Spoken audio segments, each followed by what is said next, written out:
கோவை சிறுமியின் பாலியல் விவகாரம் என்பது தற்போது மிகப்பெரிய பூதாகரமாக வெடித்திருக்கிறது. அதுவும் தமிழக வெற்றிக் கழகத்தின் புதிய ஆட்சி தமிழகத்துக்கு வந்த பிறகு இந்த ஒரு பாலியல் பிரச்சனைதான் மிகப்பெரிய பேசுபொருளாகவும் மாறியிருக்கிறது.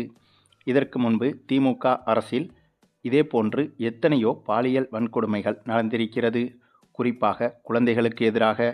அப்போதெல்லாம் எதிர்க்கட்சிகள் உட்பட புதிதாக கட்சி தொடங்கிய விஜயும் கூட ஆளும் கட்சியை விமர்சித்து பல கேள்விகளை எழுப்பியிருந்தார்.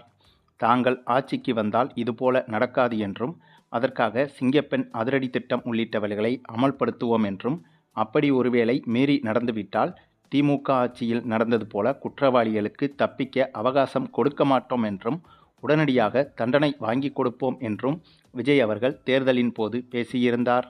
ஆனாலும் கூட முதலமைச்சர் விஜய் அவர்கள் முதலமைச்சராக பொறுப்பேற்ற பிறகு தமிழகத்தில் மிகப்பெரிய பேசுபொருளாக மாறும் வகையில் இந்த ஒரு கோவை சிறுமியின் பாலியல் விவகாரம் விஸ்வரூபம் எடுத்துள்ளது.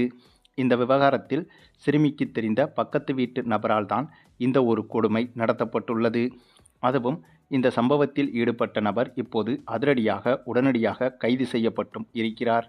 அதற்கு மிக முக்கிய காரணம் முதல்வர் விஜய் எடுத்த அதிரடி நடவடிக்கைகள்தான்.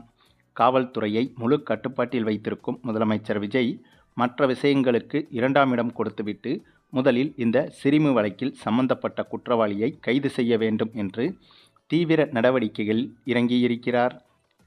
அதன் காரணமாகவே இப்போது குற்றவாளி கைது செய்யப்பட்டும் இருக்கிறார். மேலும் இதோடு நிற்காமல் அடுத்த அதிரடியாக முதலமைச்சர் விஜய் முக்கியமான சம்பவம் ஒன்றையும் செய்திருக்கிறார். அது என்னன்னா, இந்த சிறுமி வழக்கில் சிக்கிய நபர்கள் உடனடியாக உச்சபட்ச தண்டனைக்கு ஆளாக வேண்டும் என்றும், அதற்காக முதலமைச்சர் விஜய் நேரடியாக களத்தில் இறங்கி நீதிமன்றத்தில் இது குறித்து வலியுறுத்த இருப்பதாகவும் தகவல்கள் வெளியாகியிருக்கிறது.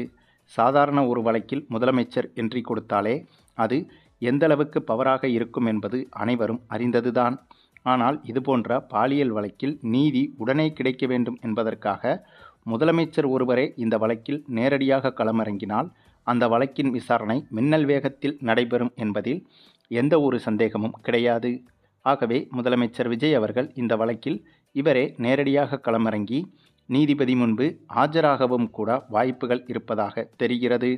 அப்படி ஆஜராகி சம்பந்தப்பட்ட குற்றவாளிகளுக்கு உச்சபட்ச தண்டனையாக மரண தண்டனை வாங்கி கொடுப்பது மட்டுமில்லாமல் அந்த தண்டனையை உடனடியாக அமல்படுத்துவதற்கும் முதலமைச்சர் விஜய் தயாராகிவிட்டார் என்ற செய்திகள் வெளியாகி பரபரப்பை கிளப்பியுள்ளது.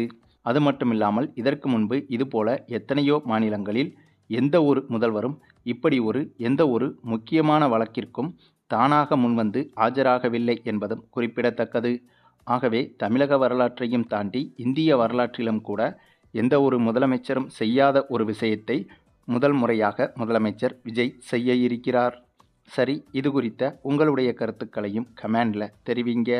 மேலும் இந்த வீடியோ பிடிச்சிருந்தா லைக் பண்ணுங்கள், மற்ற அனைவருக்கும் ஷேர் பண்ணுங்கள், மறக்காமல் நம்ம சேனலை சப்ஸ்கிரைப் பண்ணுங்கள்.